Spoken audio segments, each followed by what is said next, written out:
Bien, por otro lado vamos a encontrar que el dióxido de carbono, no contento con eso, también se va a juntar a la hemoglobina. Bueno, ¿se unen los mismos puntos que se une el oxígeno? No, porque el oxígeno se une a la unidad hemo, mientras que en el caso del dióxido de carbono se une al componente o a la unidad carbamino. O sea, son diferentes lugares. Si usted lo quisiera ver de alguna manera y la hemoglobina fuera un taxi con 4 puestos, los puestos son para el oxígeno y el baúl es para el dióxido de carbono. ¿Ok? Y como el dióxido de carbono es más soluble que el oxígeno, pues vamos a encontrar entonces un 9% disuelto en plasma. Quiere decir entonces que un pequeño porcentaje va a estar disuelto, pero que es mayor que el que se podría disolver del dióxido vean, que el oxígeno. Si nosotros vemos la gráfica acá, pues el oxígeno ingresa por las vías respiratorias hasta hicimos esta ramificación del árbol bronquial, lo que se llama espacio muerto anatómico, en donde el aire se humidifica, se calienta y se filtra.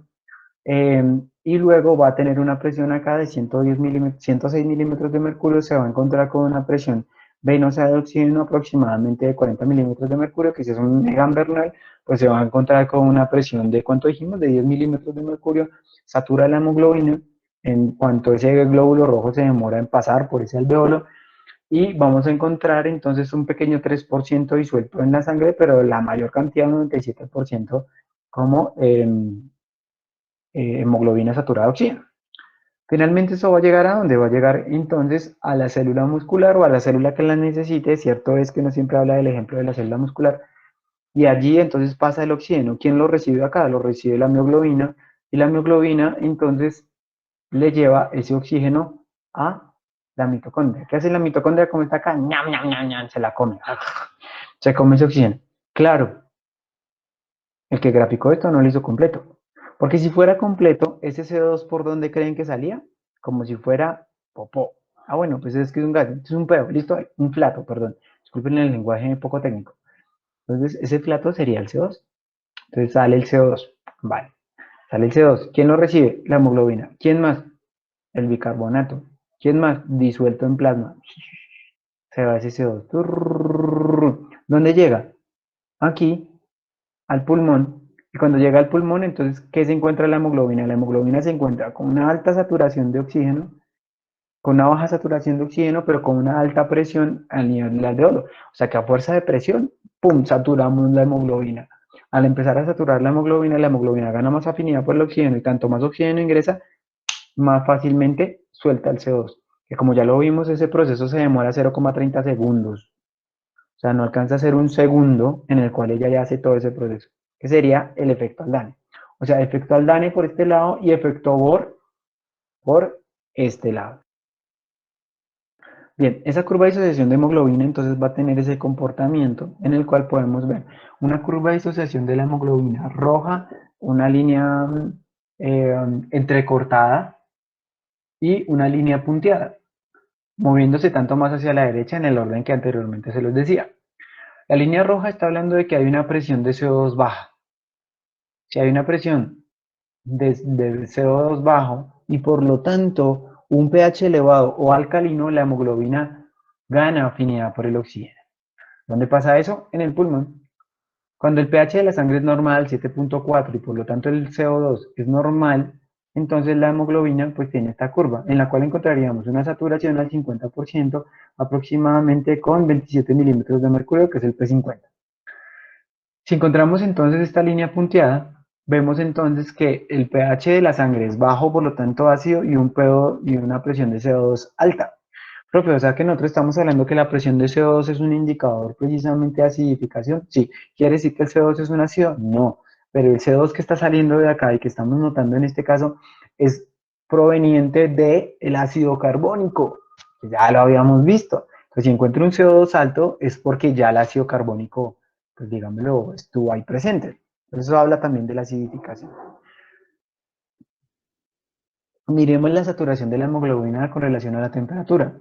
Aquí tenemos 4 ejemplos. Una temperatura a 10 grados centígrados, a 20, a 38, a 43. En ese orden de días, entre más baja sea la temperatura, la curva de disociación de la hemoglobina va a estar más hacia la izquierda.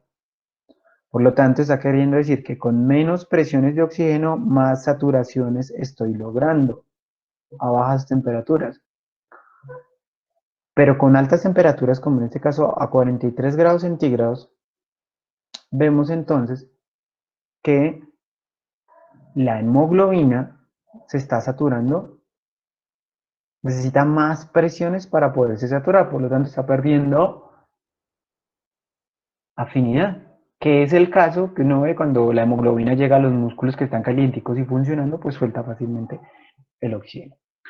Esta gráfica, para más o menos ir cerrando todo este proceso, es una gráfica que ya la hemos visto, ya la hemos repetido a gusto y esas cosas.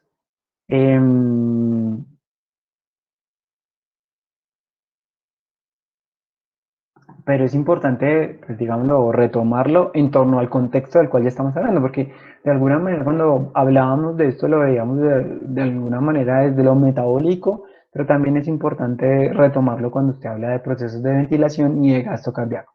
¿Qué hacemos por acá? Si yo veo una tasa de desarrollo de trabajo entre más o menos unos 100, 200 vatios, 300 vatios, en una prueba de desarrollo incremental, recuerden que si esto fuera una prueba de Wingate, usted puede hacer hasta 400, 500 vatios, 600 vatios en 30 segundos, pero no los puede soportar por mucho tiempo y los hace anaeróbicamente. Pero aeróbicamente usted puede hacer menos vatiaje, pero lo puede hacer por más tiempo.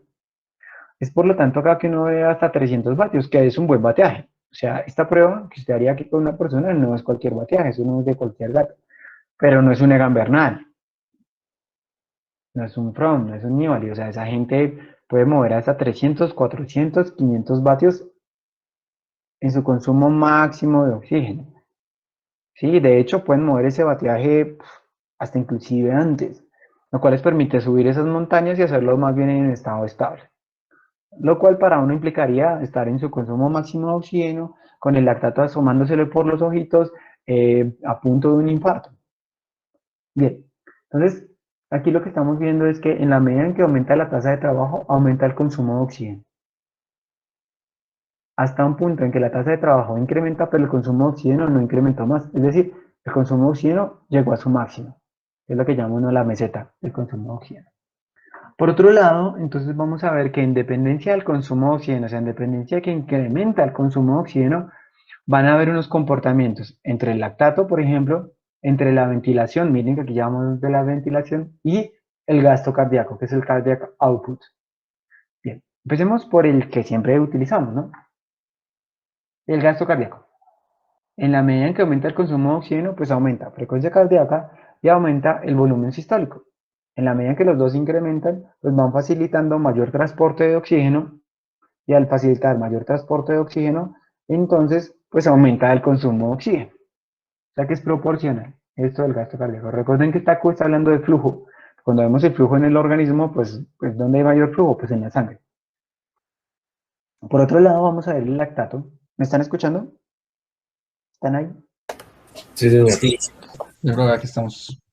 Listo. Entonces, aquí estamos viendo cómo el lactato va a tener un comportamiento diferenciado. Mire, entonces usted incrementa el gasto energético, incrementa por lo tanto el consumo de oxígeno y al incrementarlo el lactato empieza a aumentar, pero usted lo controla hasta un punto en el cual no es fácil controlarlo y el lactato se nos descontrola. ¿Sí? Que esto es lo que uno llama el OBLA, ¿no? O el inicio de la acumulación de ácido láctico en sangre. Pero quiero que comparemos esto con la ventilación. Miren que si nosotros trazáramos una línea, podemos encontrar que en el mismo punto hay dos respuestas. Y conforme incrementa el ácido láctico en sangre, la ventilación de un momento a otro, ¡pum!, se incrementa. Sí, también hay una deflexión. Esto se llama el anaerobic threshold, que hoy lo decimos como el BT2, ¿no? O como el ventilatory threshold 2, que es el punto en el cual la respiración, al encontrar que la sangre está muy acidificada por todo ese lactato que hay, lo que hace es sacar, romper ácido carbónico, sacar CO2 y quedarse con el agua, que es lo que uno llama como el punto de compensación respiratoria o el PCR. O sea, la respiración empieza a compensar la acidificación metabólica y eso casi siempre uno lo utiliza como una frase sacada de cajón, que es toda acidificación, anótela, toda acidificación metabólica tiene una respuesta respiratoria. Si usted acidifica la sangre, es la respiración la que trata de compensar esa acidificación que previamente tuvo. Y pues en el ejercicio lo que nosotros encontramos es una acidificación de orden metabólica, nada que hacer. O sea, ¿por qué es metabólica? Pues es que, hombre, hablando de que hay metabólicamente una acidificación a raíz de la producción de ácido láctico porque empezamos a trabajar de manera anaeróbica.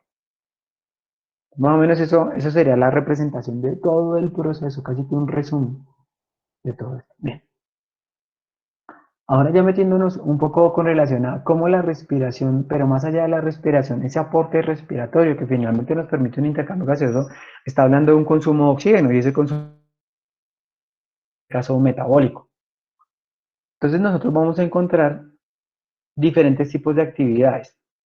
¿En torno a qué? En torno al consumo de oxígeno que usted puede llegar a tener, perdón, el consumo de oxígeno. Y aquí la potencia en términos de vatios, ¿no? De kilogramo por minuto, por masa por minuto. Me imagino que será acá. En la medida que nos vamos moviendo hacia la derecha, vamos encontrando actividades con mayor gasto metabólico. Miremos, descansar, ¿qué gasto metabólico necesita? Pues su tasa metabólica en reposo, nomás. Caminar a 4 kilómetros por hora requiere un mayor gasto metabólico, o sea, aquí va siguiendo la línea. Jugar golf, mayor gasto metabólico que caminar a 4 kilómetros por hora. Caminar a 5.6 kilómetros por hora, que es casi trotar, necesita más gasto metabólico. Cavar, más gasto metabólico. Correr a 14 kilómetros por hora, eso es una buena velocidad, eso es un pique de velocidad prácticamente. Más gasto metabólico. Nadar a una velocidad de 0.8 metros por segundo, que es una buena velocidad, pues requiere mayor gasto metabólico. ¿Sí? Ya, sencillo. Bueno, pues no solamente la natación va a requerir mayor gasto metabólico porque usted utiliza mayor cantidad de grupos musculares, sino que además de eso, recuerde que el agua tiene una particularidad y es que el agua eh, tiene un calor específico muy alto, o sea que ella absorbe mucho calor y cuando una vez lo absorbe lo retiene. Pues eso para nada puede producir extra de lo que tenemos en el organismo es agua. Y eso permite entonces que mantengamos una temperatura cercana a los 37 grados centígrados. Porque entonces absorbemos el calor por medio de la sangre y esa sangre se mantiene calientica, lo cual nos hace mantener esa temperatura porque somos seres homeotermos. Entonces en este caso pues la natación tiene un consumo de energía muy alto no solamente por la cantidad de grupos musculares que está, sino porque se está disipando su calor calentando el agua que tiene alrededor. Bien, ahora esto va a estar en correspondencia no solamente por la energía que se produce a nivel de kilogramo por masa por minuto, esto debe ser en trabajo, sino pues hay una coincidencia en términos de vatios, ¿no? O sea, mayor vatiaje, mayor gasto de energía, mayor potencia, producción de energía en términos de vatios.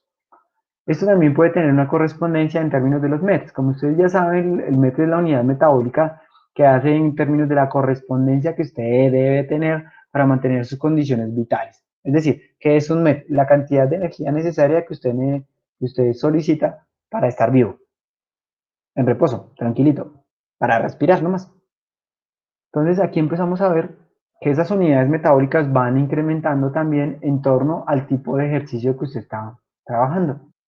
Y conforme a eso, entonces también encontramos que el consumo de oxígeno también incrementa de acuerdo al tipo de actividad que usted realiza.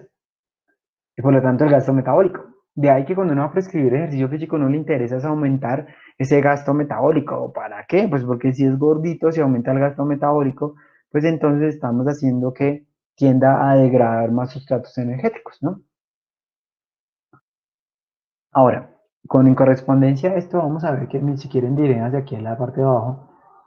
De acuerdo al tiempo que usted lleva haciendo una misma actividad, usted va a encontrar que el lactato tiende a incrementarse, que el consumo de oxígeno tiende a incrementarse, que el CO2 tiende a incrementarse, pero esto es una actividad de alta intensidad. Esto va a ser una actividad de moderada intensidad y esto va a ser una actividad de muy baja intensidad. Escoja uno.